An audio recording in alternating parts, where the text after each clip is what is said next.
Hey everyone, welcome back.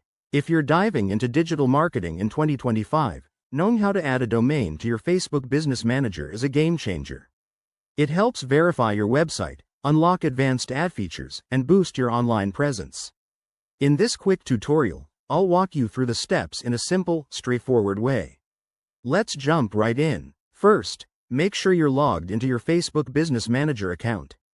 If you don't have one yet, head over to business.facebook.com and set it up. It's free and takes just a few minutes.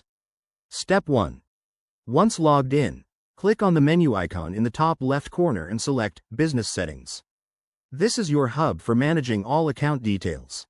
Step 2.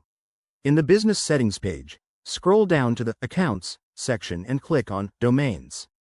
Here, you'll see any existing domains or the option to add a new one. Step 3. Hit the Add button and enter your domain name, like www.yourwebsite.com. Double check for typos to avoid issues later. Step 4. Facebook will prompt you to verify the domain. You can do this through DNS records or by adding a meta tag to your website's homepage. For DNS verification, log into your domain provider's dashboard, add the provided TXT record, and wait for it to propagate, usually 24 to 48 hours. If you choose the meta tag method, copy the code from Facebook and paste it into the less than head greater than section of your website's HTML. Once verified, your domain will appear as active in Business Manager.